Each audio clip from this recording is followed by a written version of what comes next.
is widely known in New Thought. Martha's trainings approach deep inner work as an adventure with a sense of curiosity and wonder. A master of the art of right questioning, she calls forth the most stubborn and self-defeating patterns to create a new way of being, literally. Ordained in religious science and divine science, Martha has served as Great Lakes Unity consultant and served several years as Unity Worldwide Institute faculty. She has attended Emerson Theological Seminary and has a master's and a doctorate. Byron Katie School of the Work, my goodness, and Hoffman Institute. She is a Healthy Congregations facilitator and trainer. And in 2025, Martha was the recipient of the Light of God Expressing Award. And I've been involved with a few workshops of Martha's, and right now we're deep in the book Presence and Potential. And I tell you, it's a book to go deep into and discover who you are. Welcome, Martha. Thank you.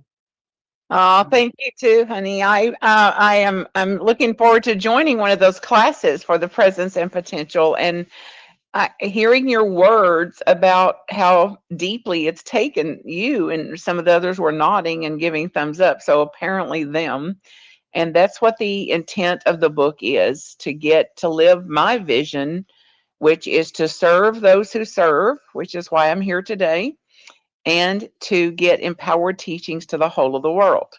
So together we can do this. I can reach this many, then together, Ottawa and Kitchener, we can reach this many, and then eventually this many. So thank you for co-inspiring with me to make this possible.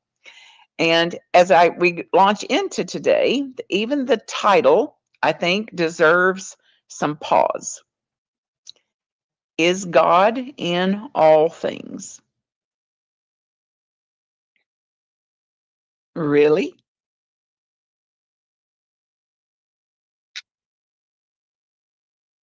Is God in all things? So we say and affirm there's one power and one presence in all the universe. It is God. It is good. It is omniscient. It is omnipresent. It is all things. It is always present. It is all powerful. And then our plane my plane doesn't take off on time. And it's like, there's no God in that.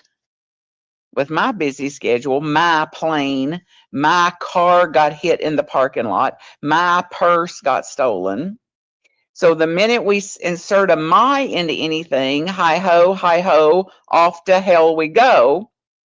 And we have forgotten God is in all things. So where is God in these things? Where is God in this thing? So as we pause today, think about then somewhere in your life that we would say, most of us would say, oh, the God's in a sunset, God's in a sunrise, God's in the nature. And it's like, well, what about that humidity? Like, oh, what was God thinking?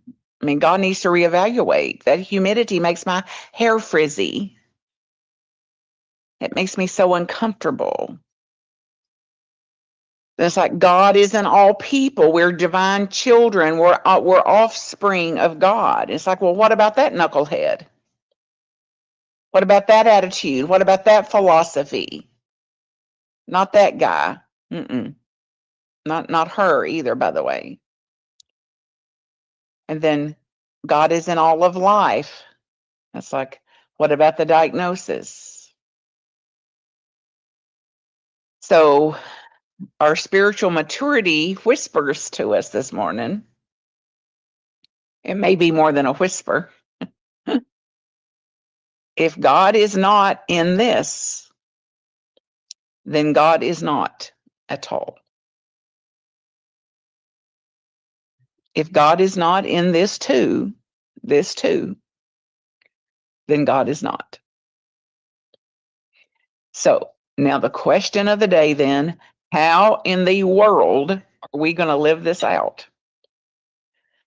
How in the world then to embody this, to say that we're diving into a truth that we claim to believe, that we practice devotionally, spiritually practice to embody, and we're on a path. We're on a course to do that. Not a destination, no place we arrive that I know of, but a journey, a course to stay. And it's going to be at times deeply comforting, profoundly grace-filled, deeply comforting, and at times inconvenient, and at times unpleasant. And both are included. So to say God is in all things, to say there's one power and one presence in all the universe sounds lovely. And then we hit traffic or we step on a Lego. And in case you've never stepped on a Lego, just you can thank God that you've been spared from that. Or you open your email and see that email. Or you look at your phone and it's them calling. So far, far beyond, God is in a sunset. God is in sinus infections too, if there's a God at all. So here we are. So how then, how can you be differently, having embodied, how can you be different now? How can I be different now, hearing this big idea? How will you be different? If God is truly omnipresent, everywhere and everything, then I do not get to cherry pick where God shows up and how.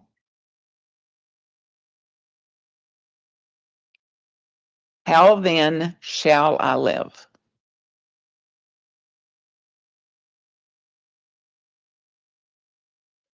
How then will you apply this?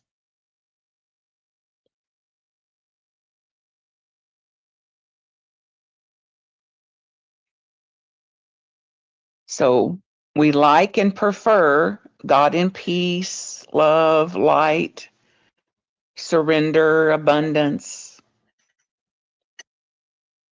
But we're not so sure about God in loss or confusion or that one knucklehead relative. And yet the spiritual invitation is not to edit reality, but to awaken within reality, life on life's terms, to awaken within that reality. So let's answer then, how do you react when it doesn't go your way? And we could call this little section spiritual confessions of the high righteous spiritual types. How do you react when it doesn't go your way? We're wired biologically for survival. We're wired with fear, with righteousness, to judge, and in a spiritual devoted practice to do our best to transcend it, to be less instinctual, less knee-jerkish, less judgmental, less hardwired, less fearful, and how to undo the wiring of that, how to operate from the upper room, the higher part of our development, the higher part of our brains, instead of this lower reptilian part of our brain. So how to do this? So how would it feel in your body right here, right now, if you believed or understood or awakened that nothing is outside of God.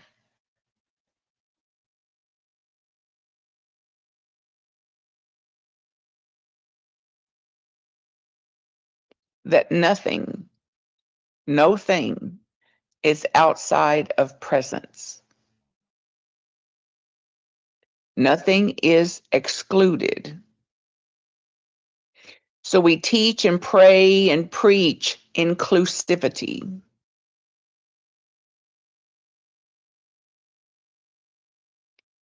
What if all of it was included? You don't have to like it.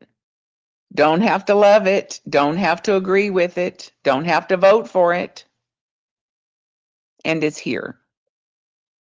The drought and the flood. The perfect temperature and the humidity. The traffic flows and the traffic doesn't. They agree, they disagree. They respect, they disagree. They disrespect. They include, they exclude. Alpha and Omega. So you've heard, I used to do a talk called The Message is the Mess. The mess is in the message. And I just did one just this week called What's in the Way is the Way. And it's very much akin to this topic today. So God is not just in the outcomes, not when I get my way, not when it goes the way I preferred, the way I visioned, but in the unfolding of it, in the process of it, in the processing of it. So I've asked in my time of serving like this, so I've been at this professionally for 30 years. And even before that, as a little kid, saying to God, to life, to whatever's there, whatever's listening, I need it in 2 words or less. I need my lessons in 2 words or less, 2-word truths. So, peace or pain, resist or surrender, shut down, open up. This has served me. It still serves me, and it serves me well.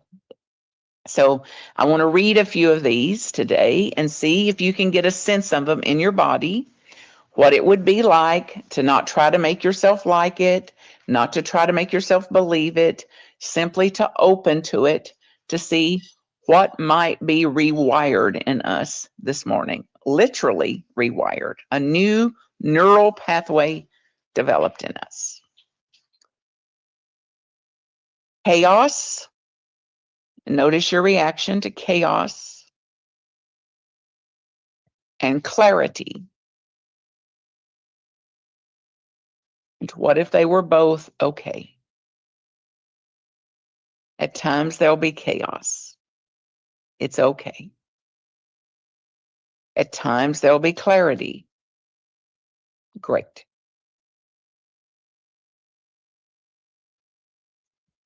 Questions, doubt. It's okay. Doubt and discernment. Both and.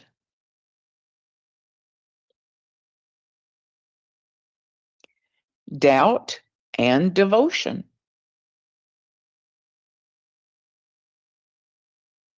Fear, of course. Hardwired for fear. Of course there'll be fear. Normal, natural. So fear's okay. Fear's included. And faith. Faith that I'm equipped. Faith in a way that I may not be seeing yet. Faith that there's a way through.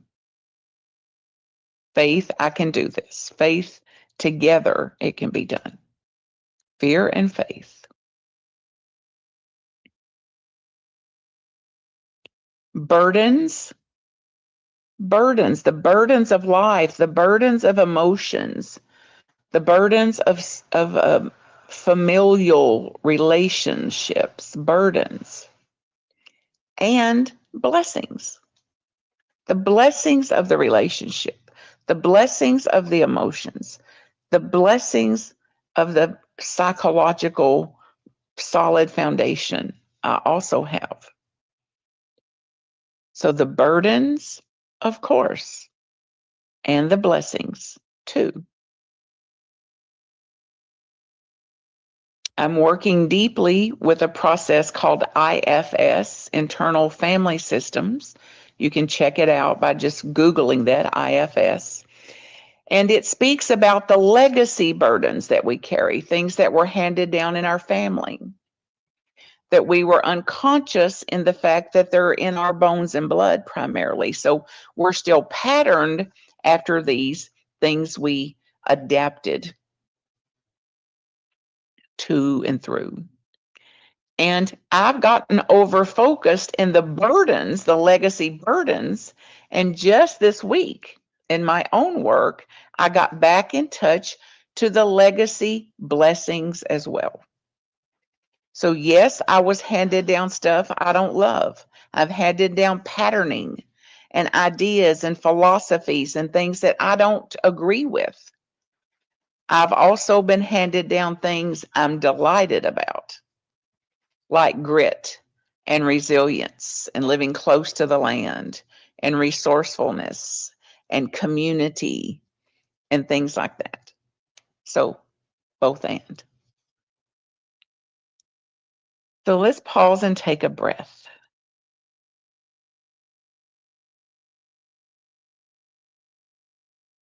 And notice that some of these feel easy and some of these are a stretch. It feels like a stretch. Of course, it's a stretch. And some of these, we may still be a no, thank you. What else?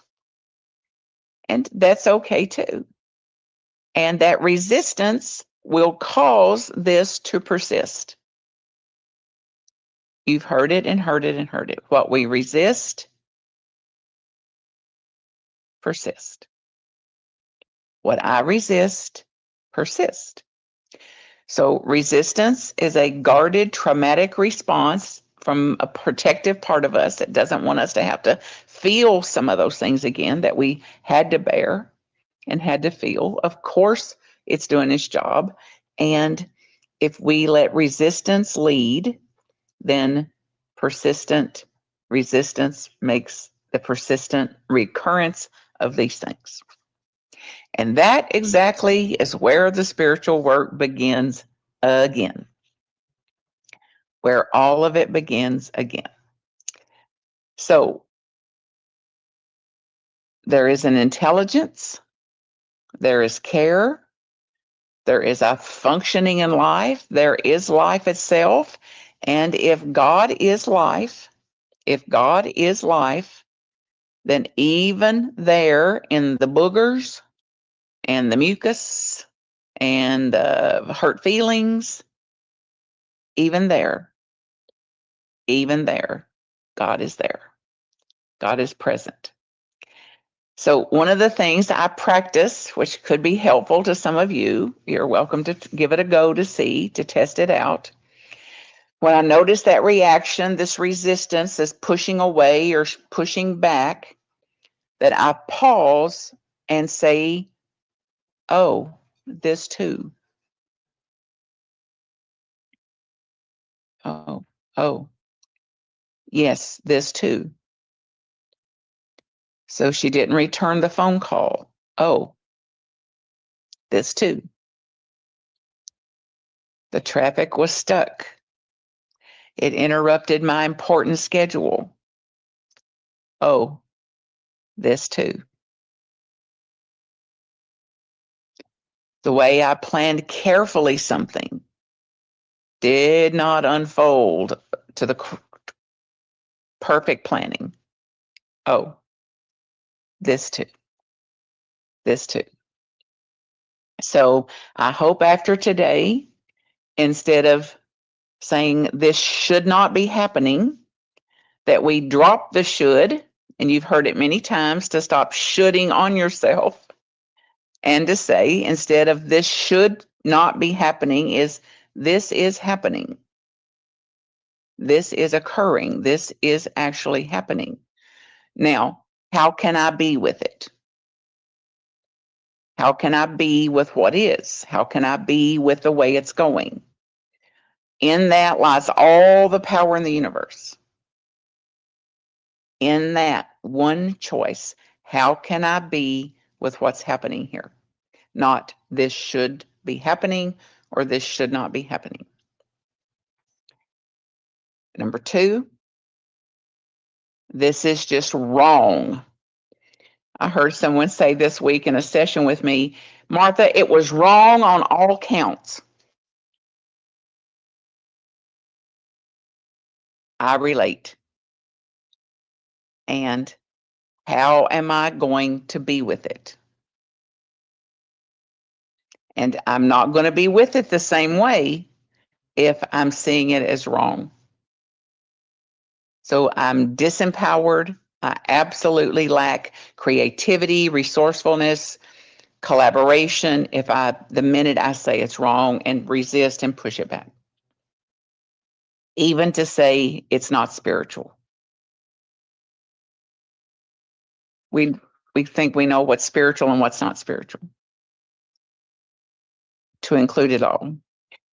So instead of all that, this shouldn't be happening, this is wrong, this is bad, this is not spiritual, to say, where is God in this?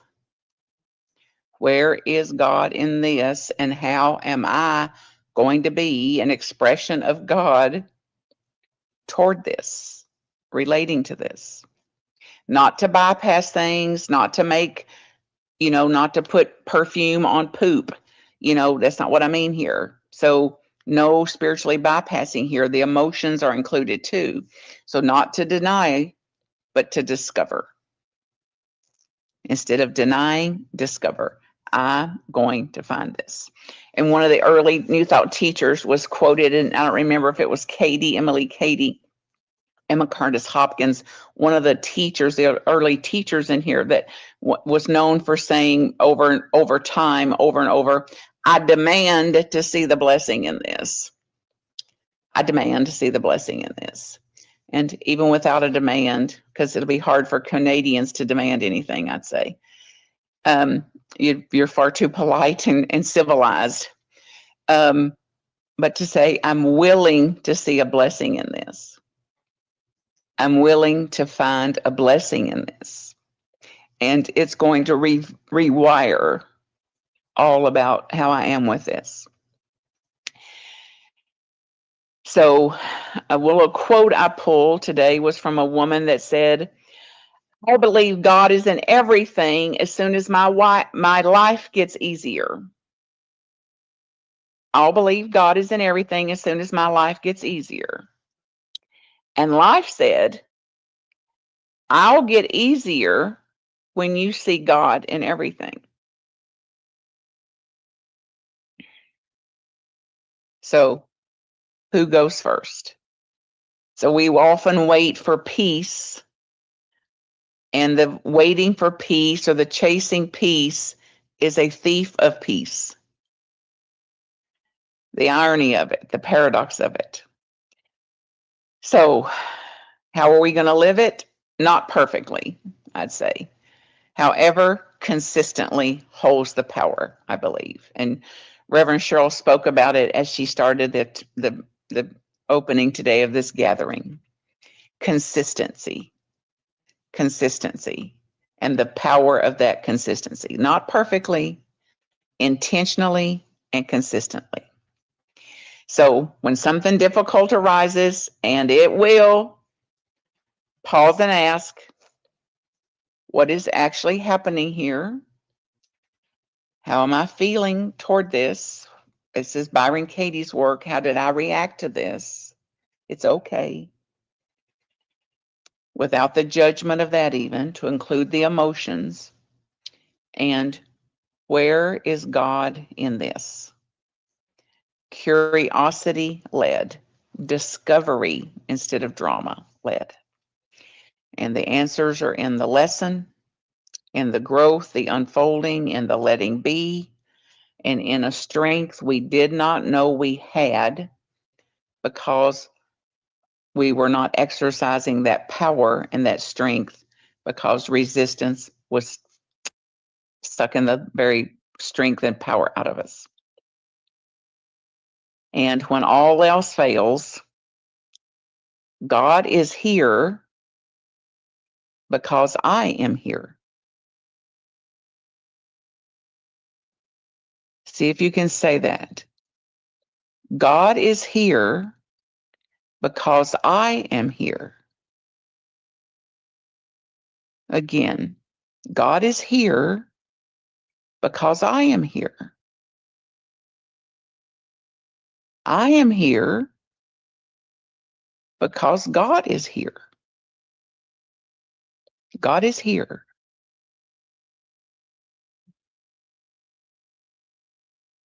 So the next time you start arguing with customer service,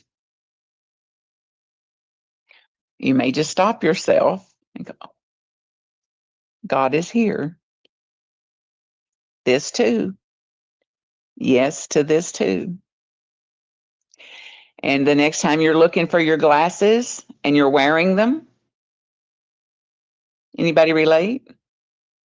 Or you're looking for your phone, on your phone, you're looking for your phone. This too. Yes, and this too. And when you go to the refrigerator 14 times, hoping that there's a food in there that wasn't in there the last time you looked in there, this too. God in the ridiculous, this too.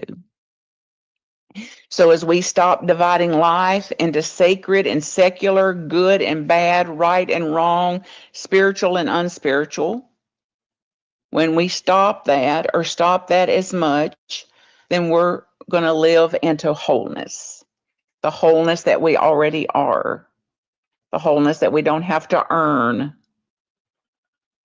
So an awakening, and as the song says, a remembering. This is where peace lies.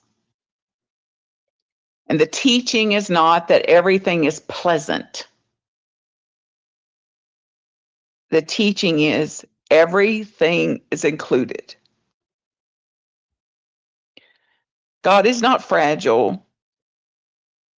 God is not limited. And God is not offended by reality. God is expressed through reality. Reality as it is. So in the holding on and the letting go, the speaking up and the sitting still and the speaking up and staying silent and the being real and the planning and the surrendering and the doing and the being and the beginning and the endings. God in these things too. God in all things. Yes, this too. So may we find God in the ordinary and the outrageous, in the sacred and the silly, and in the polished and the messy. And may we remember that nothing is wasted. Nothing is outside of God. And nothing is beyond the reach of presence. Presence and potential. And you may have to say, after all I've done for God, or God, now this is interesting. So be it. So as we meditate then, take what you can take from this message, what you've heard, and see and get a sense of what it would feel like in your body to live this. Who you would be, including it all. Not having to like it, not having to love it, and this too.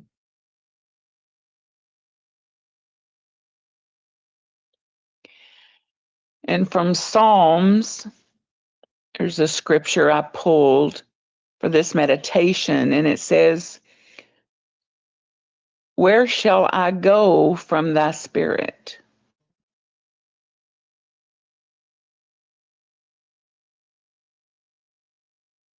Or where shall I flee from thy presence?"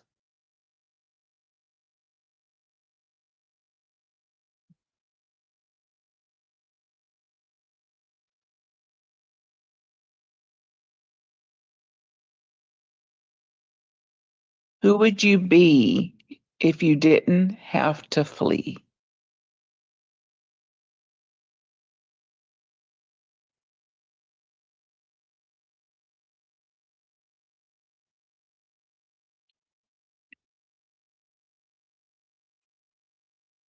How would you live? Imagine you as a third person as you're watching your very life and watching you navigate the relational dynamics you're in, the psychological dynamics you're in, the emotional dynamics you're in. And how would you be with it all? Awake and remembering all things work together. God in all things.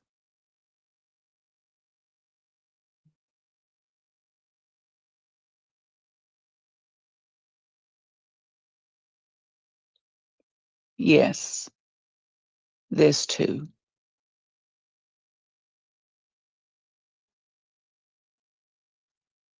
Yes, this too.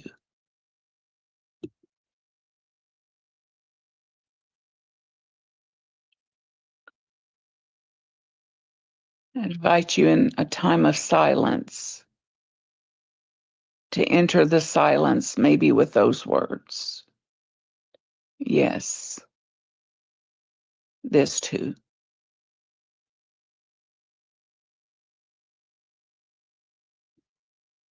It's all included.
Everything belongs.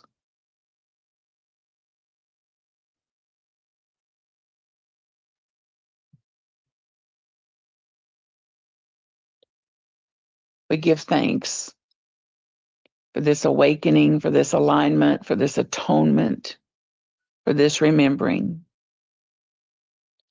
And we redevote ourselves to the path, to the course of being the peace we want to see in the world, of living in wholeness and allness. So be it. Amen.